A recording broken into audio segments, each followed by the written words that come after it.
ಮೇಷರಾಶಿ. ಮೇಷರಾಶಿಯವರಿಗೆ ಈ ದಿನ ಮಾತೃಮೂಲದ ಧನಲಾಭ ಯೋಗಗಳಿದೆ. ಆರ್ಥಿಕ ಸ್ಥಿತಿಯ ಪ್ರಗತಿಯನ್ನು ಕಾಣುವ ಸಾಧ್ಯತೆ ಇದೆ. ರಾಶಿಯಲ್ಲಿಯೇ ಕುಜನಿರುವುದರಿಂದ ಎರಡು ಫಲ ಇದೆ.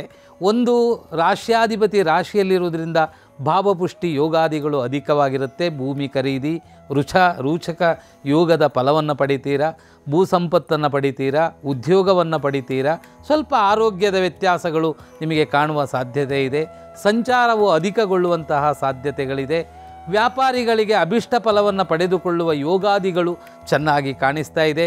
ಹೊಸ ಕಾರ್ಯಕ್ಷೇತ್ರಕ್ಕೆ ಇನ್ವೆಸ್ಟ್ಮೆಂಟ್ ಮಾಡುವಂತಹ ಸಾಧ್ಯತೆಗಳು, ಉದ್ಯೋಗಕ್ಕಾಗಿರ್ಬೋದು, ವ್ಯಾಪಾರಕ್ಕಾಗಿರ್ಬೋದು, ಅಥವಾ ಭೂಮಿಗಾಗಿರ್ಬೋದು, ಇಂಥ ಹೊಸ ವಿಚಾರಗಳಿಗೆ ಧನ ವಿನಿಯೋಗ ಮಾಡುವಂತಹ ಲಕ್ಷಣಗಳು ಮೇಷರಾಶಿಯವರಿಗೆ ಜಾಸ್ತಿಯಾಗಿ ಕಾಣಿಸ್ತಾ ಇದೆ.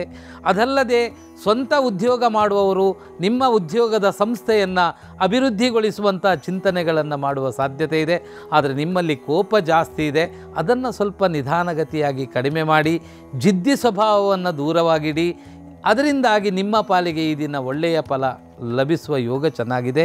ತಾವು ಮಾಡಬೇಕಾದ ಈ ದಿನದ ದೈವಿಕ ಆರಾಧನೆ, ವಿಶೇಷವಾಗಿ ದುರ್ಗಾ ಪ್ರಾರ್ಥನೆ ಮಾಡಿ, ನಾಗದೇವರ ಸೇವೆಯನ್ನು ಮಾಡಿ, ಒಳ್ಳೆಯ ಫಲ. ವೃಷಭರಾಶಿ.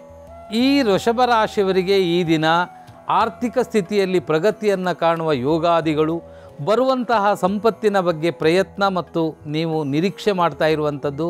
ಅದಲ್ಲದೆ ವಿಶೇಷವಾಗಿ ಈ ದಿನ ಭೂಮಿ, ಮನೆ, ವಾಹನಗಳನ್ನು ಪಡೆದುಕೊಳ್ಳುವ ಸಾಧ್ಯತೆಗಳು ಜಾಸ್ತಿಯಾಗಿದೆ. ಅವಿವಾಹಿತರಿಗೆ ವಿವಾಹದ ಬಗ್ಗೆ ತಾವು ಚಿಂತನೆ ಮಾಡುವಂತಹ ಯೋಗ ಇದೆ. ಈ ದಿನ ಬಹುತೇಕವಾಗಿ ವೃಷಭರಾಶಿಯವರಿಗೆ ಅವಕಾಶಗಳು ಜಾಸ್ತಿಯಾಗಿ ಕಾಣುತ್ತಾ ಇದೆ.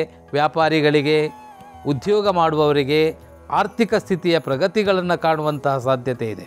ತಾವು ಮಾಡಬೇಕಾದ ಈ ದಿನದ ದೇವತಾ ಪ್ರಾರ್ಥನೆ, ವಿಶೇಷವಾಗಿ ಸುಬ್ರಹ್ಮಣ್ಯ ದೇವರ ಪ್ರಾರ್ಥನೆ ಮಾಡಿ, ಶಿವದೇವರಿಗೆ ರುದ್ರಾಭಿಷೇಕ ಮಾಡಿ, ಕ್ಷೇತ್ರದಲ್ಲಿ ಭಿಕ್ಷುಕರಿಗೆ ಯತ್ಕಿಂಚಿತ್ ದಾನ ಧರ್ಮವನ್ನು ಮಾಡಿ. ಮಿಥುನ ರಾಶಿ.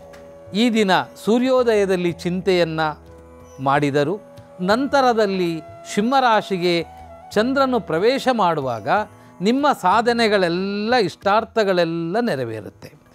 ಕೌಟುಂಬಿಕ ನೆಲೆಯ ವಿವಾದಗಳಿಂದ ಮುಕ್ತರಾಗ್ತೀರ.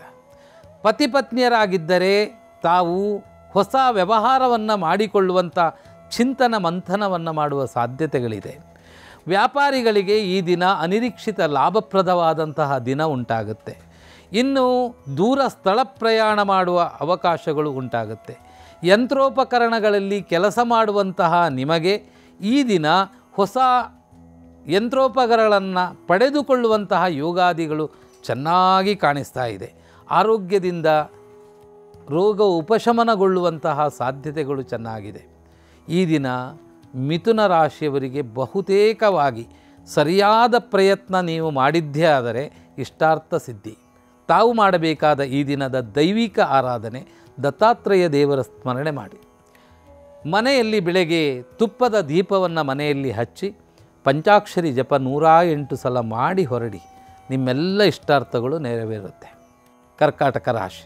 ನಿಮ್ಮ ಪಾಲಿಗೆ ಈ ದಿನ ಅನಿರೀಕ್ಷಿತ ವಿವಾಹದ ಬಗ್ಗೆ ಚಿಂತನೆ ಮಂಥನವನ್ನು ಮಾಡುವ ದಿನ, ಅಥವಾ ಹೊಸ ವ್ಯಕ್ತಿಗಳ ಪರಿಚಯ ಆಗುವಂತಹ ದಿನ, ಅಥವಾ ಹೊಸ ವ್ಯಕ್ತಿಯ ಪರಿಚಯವಾಗಿದ್ದು ಅದು ನಂತರ ನೀವು ವಿವಾಹಕ್ಕೆ ತೀರ್ಮಾನ ತೆಗೆದುಕೊಳ್ಳುವ ಅನಿರೀಕ್ಷಿತ ಘಟನೆಗಳು ಎದುರಾಗುವಂಥ ಸಾಧ್ಯತೆಗಳಿದೆ.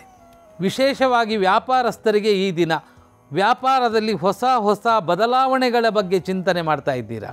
ವಾಣಿಜ್ಯ ವ್ಯವಹಾರ ಮಾಡುವವರಿಗೆ ಈ ದಿನ ಪ್ರಮೋಷನ್, ಅಭಿಷ್ಟಫಲ, ಅಭಿವೃದ್ಧಿ ಉಂಟಾಗುತ್ತೆ.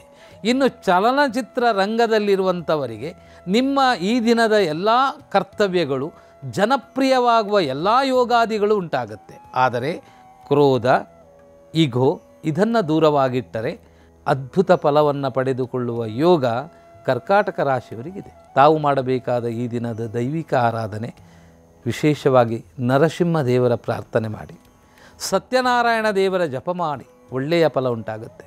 ಸಿಂಹರಾಶಿ. ಈ ರಾಶಿಯವರಾದ ನಿಮಗೆ ಈ ದಿನ ಸಂತೋಷಪ್ರದವಾದಂತಹ ದಿನ.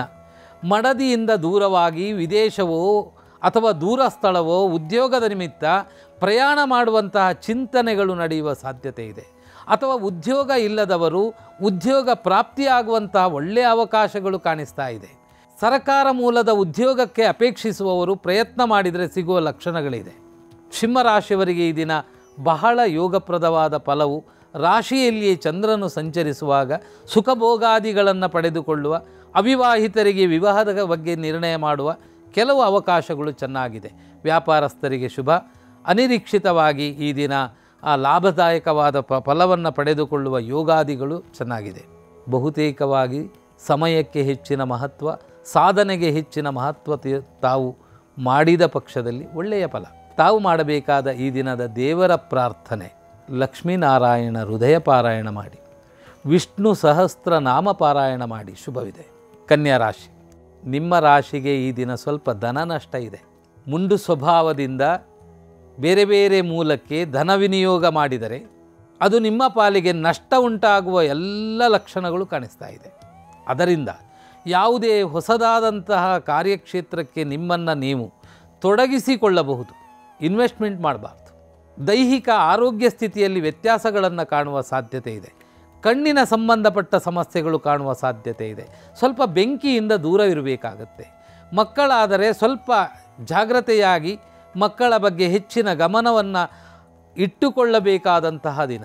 ವ್ಯಾಪಾರಿಗಳಿಗೆ ಇವತ್ತು ಮಧ್ಯಮ ಫಲದಾಯಕ.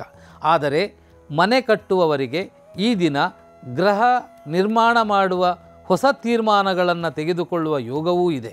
ಬಿಲ್ಡಿಂಗ್ ಕಾಂಟ್ರಾಕ್ಟರ್ಗಳಿಗೆ ಈ ದಿನ ಆರ್ಥಿಕ ಸ್ಥಿತಿಯ ಪ್ರಗತಿಯನ್ನು ಕಂಡು ಹೊಸ ವ್ಯವಹಾರಗಳನ್ನು, ಹೊಸ ಸ್ಥಳಗಳನ್ನು ಅನ್ವೇಷಣೆ ಮಾಡಿ ಹೊಸ ನಿರ್ಣಯವನ್ನು ಕೈಗೆತ್ತಿಕೊಳ್ಳುವ ಯೋಗವೂ ಇದೆ. ಅದರಿಂದ ಕನ್ಯಾ ರಾಶಿಯವರಿಗೆ ಮಿಶ್ರಪ್ರದವಾದ ಫಲವು ಈ ದಿನ ಲಭಿಸುತ್ತೆ.